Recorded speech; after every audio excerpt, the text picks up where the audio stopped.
Welcome to the Northeast Kingdom Voice. I'm your host, Scott Wheeler. With the recent suicide of actor Robin Williams, there's been a lot of talk in the news about depression and suicide. Today's guests are here today to talk about those very topics. Psychiatric nurse practitioner Catherine Matheson and Betty Barrett. Welcome to the show. And Betty, you are the co-chairman of Out of the Darkness. Out of the Darkness, Walk to Prevent Suicide, yes. Right. Okay, what went through your mind? Because you have some experience on this topic, unfortunately, Yes. Betty. What was your reaction to hearing that somebody with a high profile like Robin Williams had died by suicide? At first I was shocked because he's so likable, and I loved him in all his movies.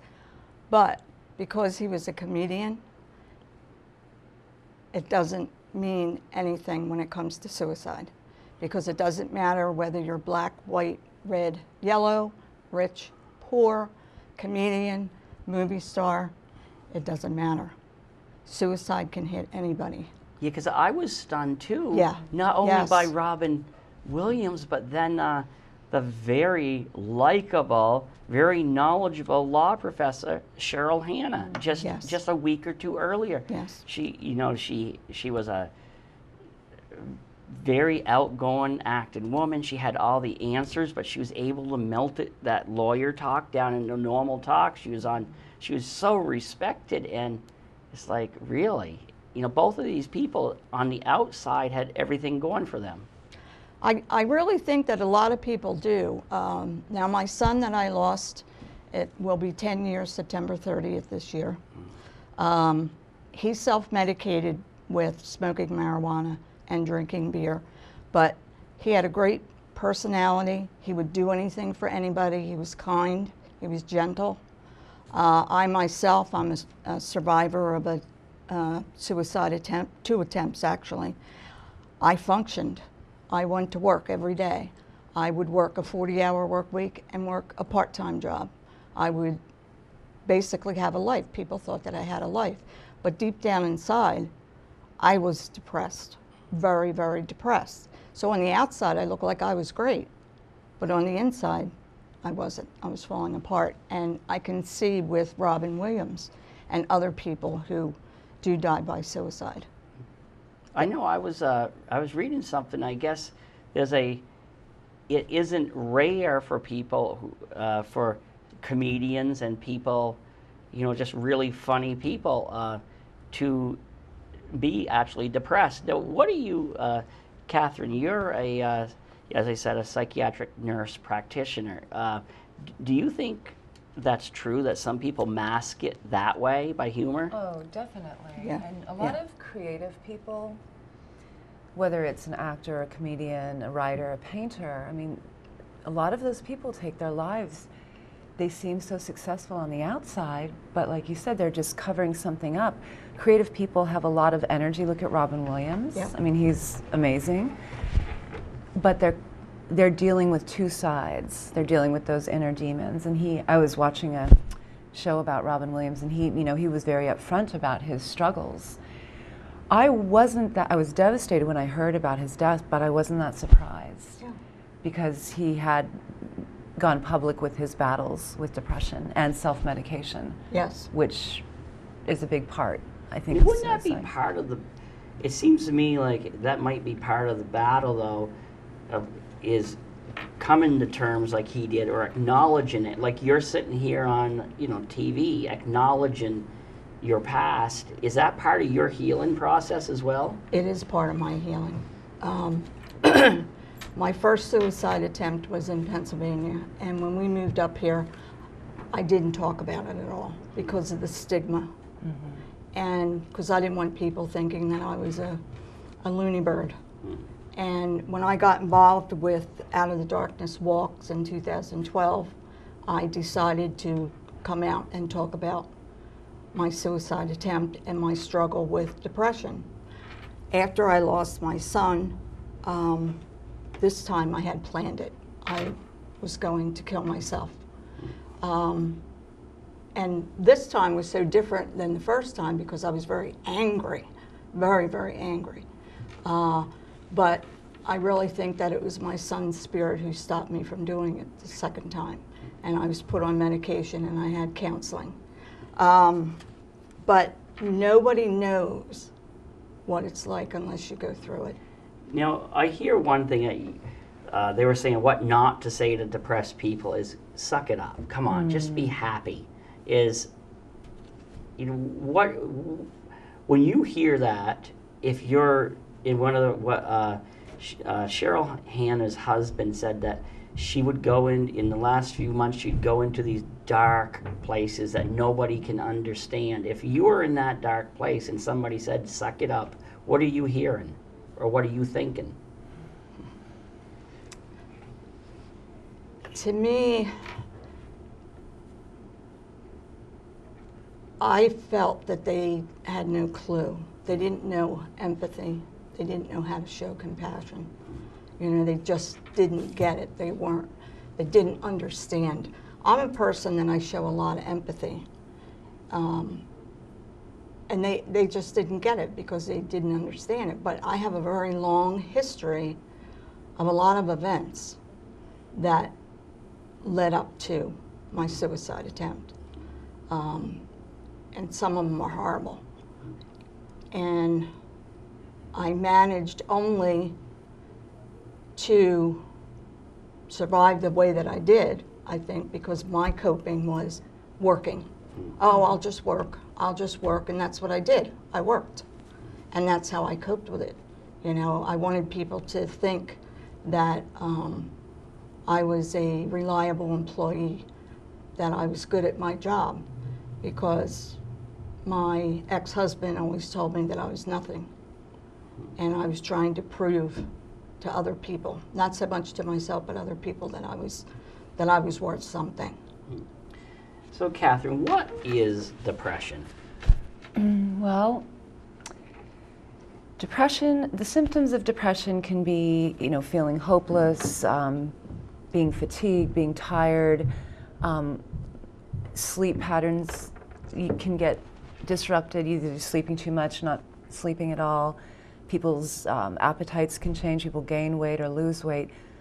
Depression can be based on external stresses in your life, so horrible events that can just start getting to you after a while. It can also be, you know, an imbalance in the brain with serotonin and things like that, or a combination. Also, you know, alcohol, self-medication can really bring out depression as well. And I always say that depression and anxiety are two sides of the same coin. I mean, it's hard to tease them out. And I think we've all been depressed at times in our life, which I think you need to look at the difference between being not happy. I mean, we're supposed to be happy in this culture. If you're not happy, that's not okay. And if you're not happy, people don't want to hear about it. Right. And, you know, sometimes if you're not happy, it's like, well, here's a pill, but that's not always the answer. You were saying that medication and counseling, and those two together are very effective at times. One thing I want to say, I think some people really plan out their suicide, like Cheryl had purchased the gun the day before. I think other people may be under the influence, they may be drunk, and they do it very spontaneously. Would you agree with that? Yes, my first attempt, I actually had a break with reality. An incident had happened, and I couldn't tell you what happened for a whole week. I called my doctor, he put me on medication.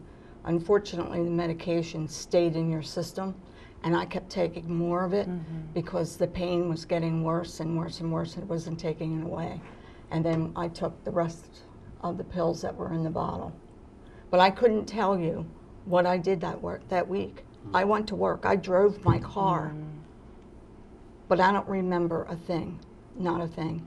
And when I woke up, I was in a psychiatric unit in the hospital down in Pennsylvania.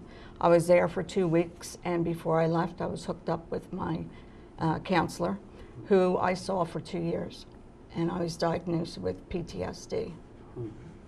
So at what point, Catherine, should somebody seek help? At what point do you know that it isn't just just say the blues or something, that you have a serious problem? Well, I think when you start thinking about taking your own life, before that, I mean, it's going to be different for everybody. If it's going on, and like we all have this in life, we get the blues, things happen, we get sad, or, I think we've all had that day where we just don't want to get out of bed. But if it just keeps getting worse and people around you are noticing, at times, sometimes people never know that there's someone struggling, like you were saying. Yeah. So it's going to be different for everybody, but if you start thinking about taking your life, one thing I want to say is something you should say to somebody when they're feeling like that is, are you safe? And just come out with it, do you feel like harming yourself? And when I ask people that, if they're like, no, I would never, then I believe them, but if they look at me or they drop their eyes or they look away, then I start questioning more. But that is a question, are you safe? That is very important. Now, there's been, since this high-profile suicide of Robin Williams, there's been some really nasty things said. If you read some of the blogs and that, where the person is just being selfish, like they leave kids behind. When you were going through your issues that led to the suicide attempt, are you not able to see all the good in your life? No, there wasn't a good in my life. None at all. Right. Kat talked about sleeping. I couldn't sleep. I had nighttime NyQuil that I would take because I couldn't sleep, because if I woke up, then everything just kept repeating through my head. And I was not a happy person. I couldn't feel a thing. I felt that my kids had rejected me, which that last time, it was my 13-year-old son. And I just kind of put up this wall around me that I couldn't get hurt. And I really didn't think about anything at all, because you have this pain. You have an emotional pain, and then that emotional pain turns physical when you actually feel it. My chest was so heavy with pain, and you just want to get rid of the pain. You really don't want to kill yourself. You just want to get rid of the pain. And there was a pastor, I read a story, that put it at a gentleman's funeral, that people that are depressed are actually surviving. And that's what I did for many years. I was surviving every day until I couldn't survive anymore. Right. So, Catherine, you've just started work at Dr. Les Lockridge's office over on Union Street in Newport. If somebody comes to you exhibiting what Betty has said, she goes down the list of things, what might you do? Well, I get a lot of calls from people, stating that they feel suicidal, and I have to just right there make sure they're safe. Are you with somebody? Do you have a plan? I have to gauge their intent, or if they have a plan. If someone has a plan, that is horrible. You got to get them safe. Around here, we don't have any psychiatric hospitals, so I would have to make sure that they would get to the ER right away, with someone. If someone is stating that they're suicidal, and this is not if they're in the office, but if I'm getting a call, I have to go send the police to get them. If they can't guarantee that they're going to get to the office safely. I just assess for all the physical manifestations of it. Like I mentioned, do you have an intent or a plan?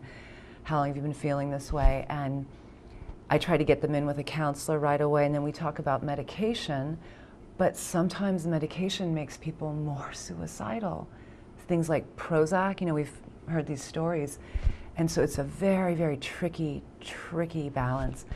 Sometimes people are in a crisis and then they can get out of that and they're going to be okay. But if it just keeps going on and on and on, with no improvement with medication, that's when you start to worry. And then the next step would be to get someone into a hospital setting. Now, there's a saying that I think has been debunked, but if somebody's threatening suicide, they're actually not going to do it. Is that true? I take any threat seriously. Yeah, you have to take, you know, when I worked in the prison here in Newport, we hear that a lot. And, you know, 99.9% of the time, no one would make the attempt. There's a disease called borderline personality disorder where people make dozens, I've known people make hundreds of attempts on their life. And so you just, like you said, you can never blow that off. Yeah. So let's talk a little bit about the walk that you helped spearhead in this area. And I believe you were on my radio show Yes. where you, a couple of years ago when you, Yeah. I'm not sure if you were on this show or not. No, I wasn't. No. But you spoke about it, and you've really transformed it into a yearly event. Yeah, this is our third year. I do have a statement here from the American Foundation for Suicide Prevention that they would like me to read. The American Foundation for Suicide Prevention offers our condolences to Robin Williams' family, his friends, and everyone touched by Robin's generous spirit. Based on initial reports, we understand that Robin took his life by suicide. He brought laughter into every life he touched. Robin also suffered from depression. It is our hope that we are able to have an open conversation that depression and addictions are real illnesses that can sometimes be fatal. Every 13 minutes, someone dies from suicide, and it is among the top 10 causes of death in the United States. We have to do more to prevent such tragic deaths through greater awareness of mental health issues, warning signs, effective interventions, and treatment. Suicide is preventable, and we all have a role to play to end the tragedy of suicide. Now, yes, my walk. Yeah, our walk is going to be in Gardner Park this year, September 6th. Registration starts at 8:30. At 10 o'clock, we have a short program. We provide breakfast and lunch. We have a DJ, and we have raffles at the walk. Everything has been donated by the community. The community has been wonderful every year so far as donating. The walk is short. I think it's a 5K. It's a 3.4 mile walk. You don't have to walk that far. Right. I've never walked that far since it started, but it's a short walk, and a lot of people do walk. This year we're going to have Halo Foundation is going to be there. My husband and I have reached out to Linden State College when we may be getting a team from there, and Halo is bringing a team. Hopefully North Country is bringing a team, so I'm hoping that we have a really good turnout this year. Like the first year we had over 300 walkers. Do you think the people really understand until it has impacted their lives in some way? Like, do you think, like with cancer, and the Relay for Life has a huge turnout, but most of those people have been touched somehow by cancer.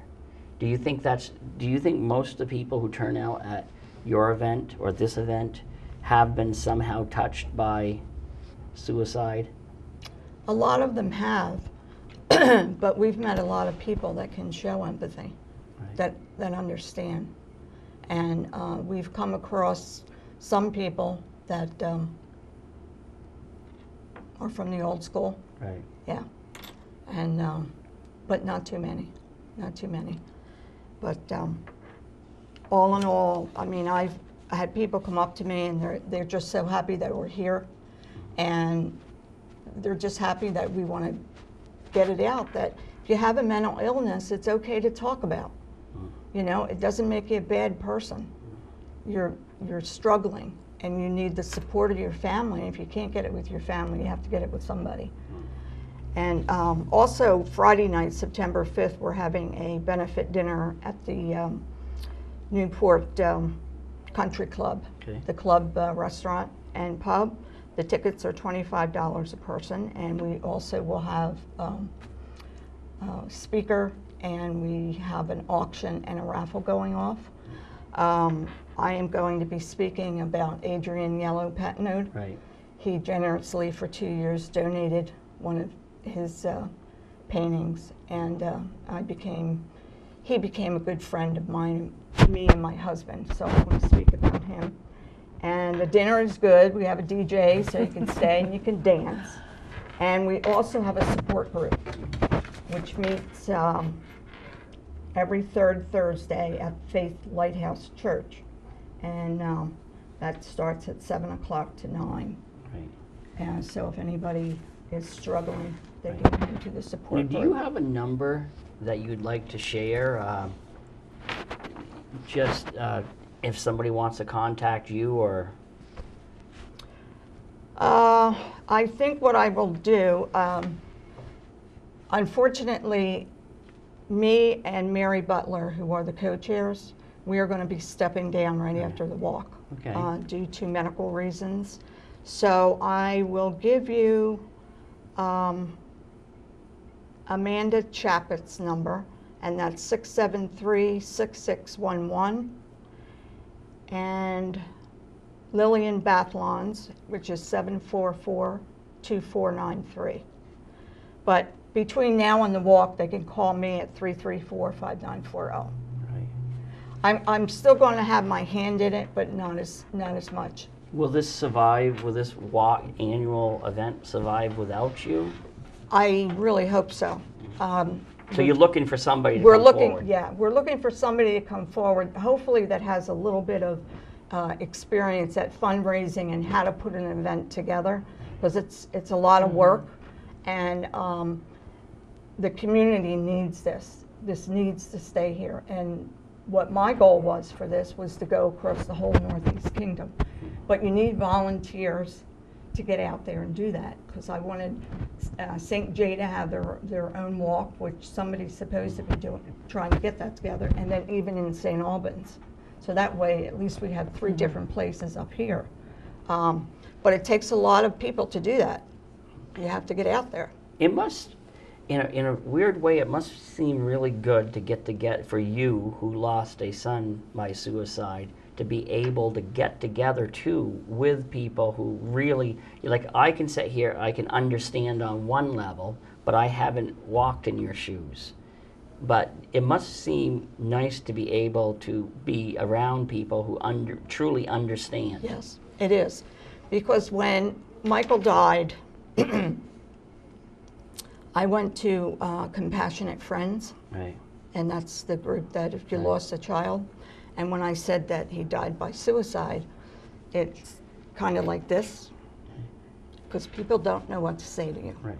Yeah, I was going to say, they were probably totally well-meaning, but they didn't know. And I knew that I wouldn't be able to get any comfort. Right. So basically, I had nothing from the time of 2004 until 2012, where I had other people that I could talk to. Catherine, how important is it for somebody who has walked in somebody's shoes like Betty's to have that family and community support? Well, two things. I think a lot of times people take their life because they feel that their family would be better off without them. I'd heard that about Cheryl's suicide. A lot of times, like we were saying at the beginning, people don't want to hear it. They don't want to hear about the pain and the suffering because it's invisible in some ways. If if your arm gets cut off, well, you can see that pain. Right. But it's very internal, and it can be very invisible. Like you were saying, you just kept working, and a lot of times people don't want to admit it, even especially to their family, that they're struggling because there is the stigma, and no one wants to be like, I can't go on doing this. So I guess that's where the family comes into play. If you notice your loved ones acting differently, giving their possessions away, that's a huge one, right? Not being themselves, sleeping all day, just changes. And the people around us, we can see that with them.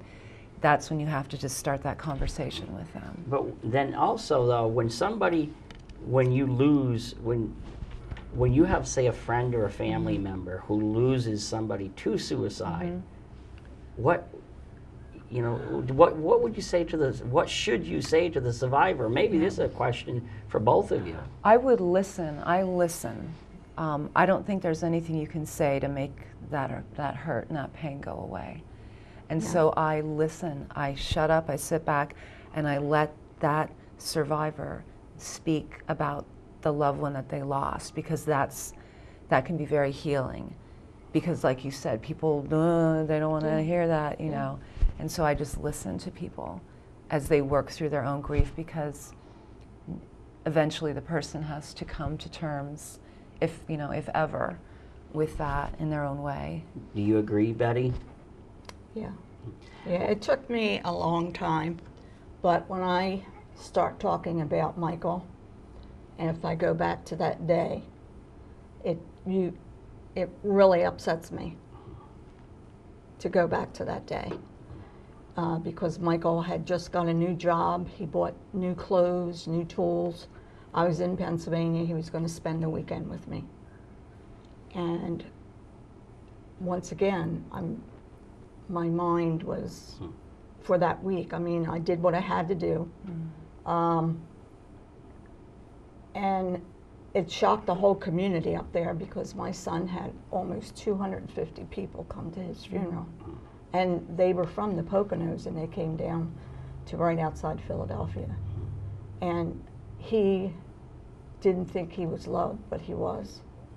It is interesting how we all react differently to different situations. Just like, for example, I think my wife and I, we like to say we have our roles reversed. Last year, my father-in-law died due to cancer, and my mother was due to medical bungling following a hip replacement surgery.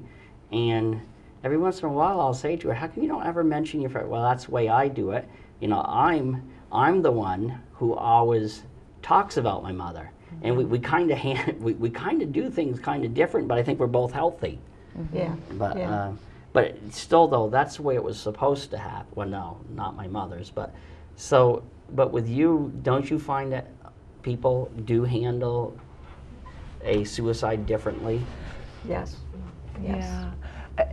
I'm just going to throw out there, sometimes if someone that we love has cancer or heart disease or any of these reasons that we die, we as the loved ones, we get a chance to start wrapping our mind around that. And the thing about suicide is that and no one ever has a chance. You can't prepare for that. No, no. And so I think that's a huge difference. Yeah, that's what I was saying, is that there is, like, you're supposed to lose your parents like this. You know, we're all, we just kind of assume this is the way it's going to happen. Yeah. So, Catherine, if somebody wants to contact you, how would they do that?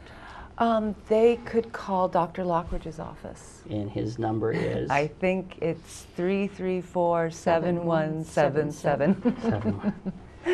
Yes, and they could come see me. Initially, I spent about an hour with someone just talking to them, and have there been previous attempts, which is also a big red flag if someone's attempted before, and then we just go from there.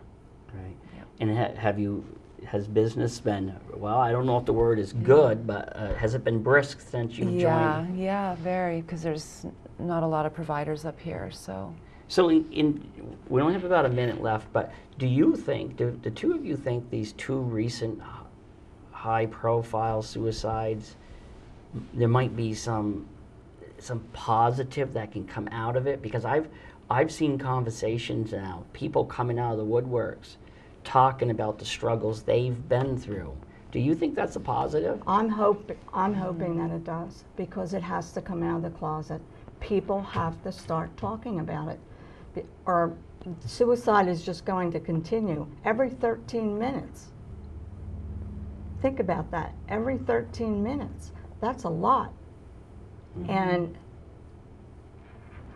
we have to bring that into the forefront. Bernie Sanders had made a statement and had brought about military. Military, they're losing 22 a day, the military. Oh my God. And people just don't understand that you cannot go through traumatic experiences and not suffer mentally with some of them.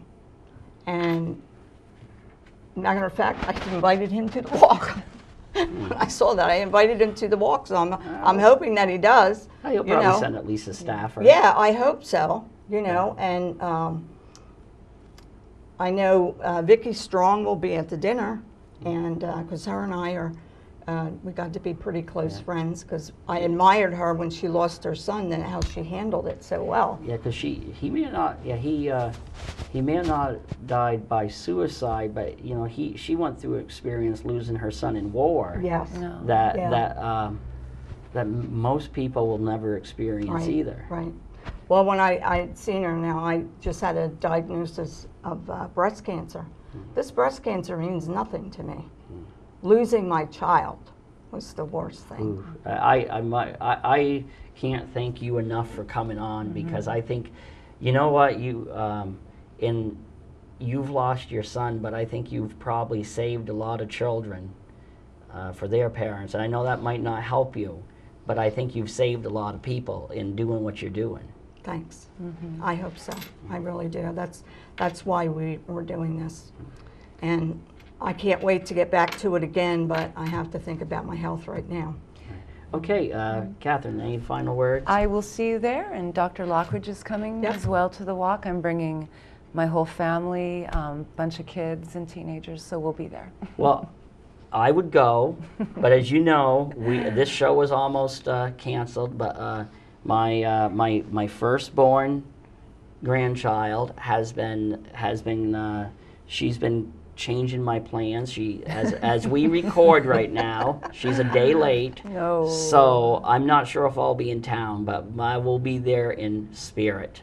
Okay, good. Okay, Good. thank you for Thank coming you. on. Thank you for having me. And thank you to the viewers for tuning in to another segment of the Northeast Kingdom Voice.